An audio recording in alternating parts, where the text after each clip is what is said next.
Alright guys, welcome to another Jujutsu Kaisen Phantom Prey video, and today is going to be on floor 44.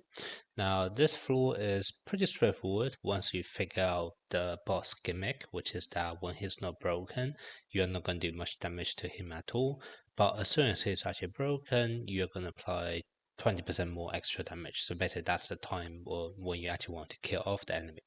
Now, so that's kind of the reason behind my lineup here, which is that I have Mahito, who's actually able to break the enemy instantly, and therefore the idea is that I want to use Mahito's domain expansion before I actually finish off with my Gojo's ultimate attack. Now, in terms of timing, you can probably already guess, because I'm using Pride on my Gojo, I'm gonna go for 2 stacks of Pride on 10-6, and that's when I'll be ulting with him. However, for Mahito, you can either kind of do a combo attack on 10-6. However, I actually find it more important for you to actually ult on 10-5, because that's when enemy will have his ultimate attack also charged up, and therefore you're able to improve your survivability by quite a bit by having Mahito break him on 10-5 to stop his attack.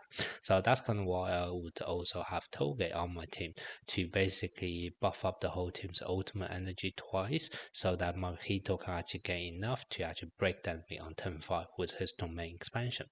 Now, Toge is a great character because he can increase the ult for the whole team.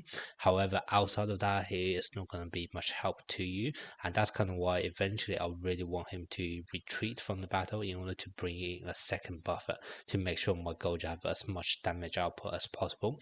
And one way of doing that is basically equipping this recollection, which basically, first of all, have the ability to do damage to yourself. So that basically ensures Toge is more likely to be the one actually retreating than anyone else. And the second ability is that when he does retreat, he's going to first of all increase damage buff for your whole team, which once again is great, and also going to heal you guys a bit more, which once again is going to give for survivability.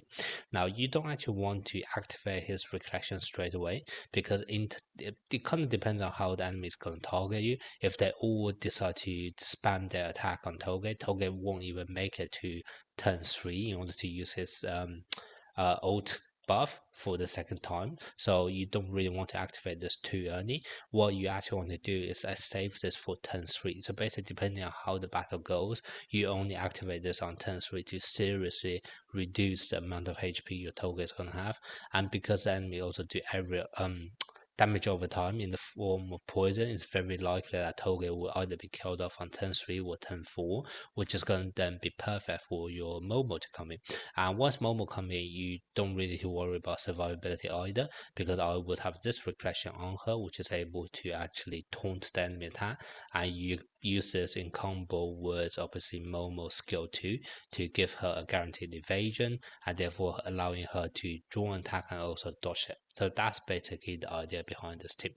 Now, like I said, once you do all of this, your Mahito should have enough ultimate energy to do his domain expansion on turn 5, which would then break the enemy. And then on turn 6, what you're going to do is that you can either use buff or you can use a combo attack with your blue Gojo with Yaga.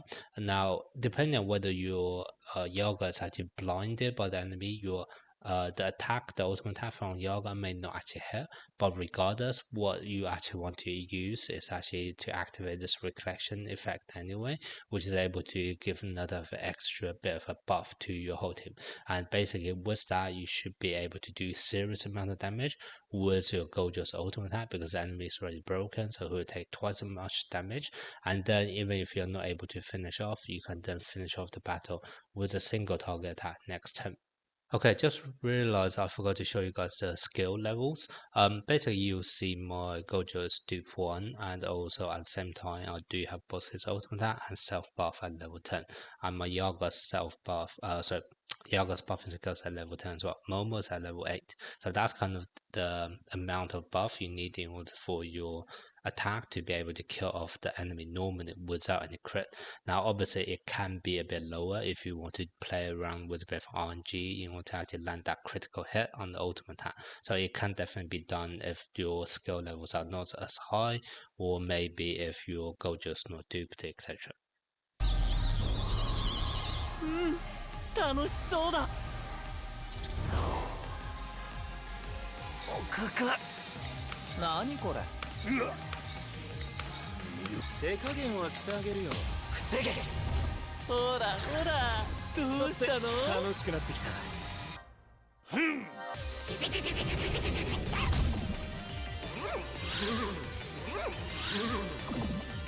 やっぱりこっちじゃないとね。始めようか。相手の動きを観察しろ。やっちゃっていいの。ほらほら、どうしたの。楽しくなってきた。ねじれろ。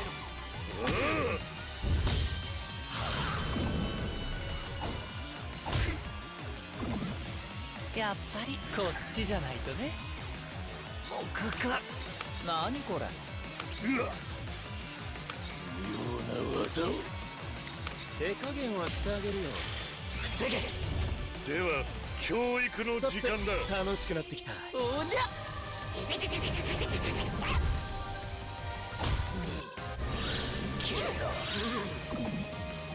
可愛くないやつばっかりね。舐められるのごめんだしね。何これ。気持ち悪い。それじゃおしまいにしようか。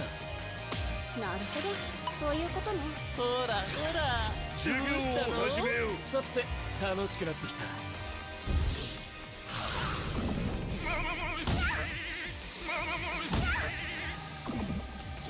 やっぱりこっちじゃないとね。変な感じ。今ならいけるね。さて準備はいいか。それじゃおしまいにしようか。オッケー、読めたわ。授業を始めよう。さて楽しくなってきた。領域展開、自閉エンドンか。やるぞ。相手の動きがね。何これ。気持ち悪い。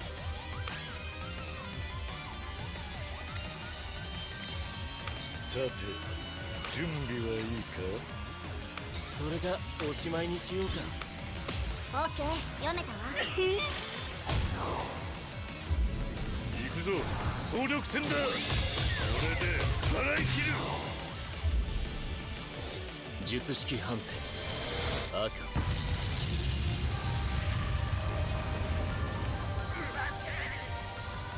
当たる。はーい。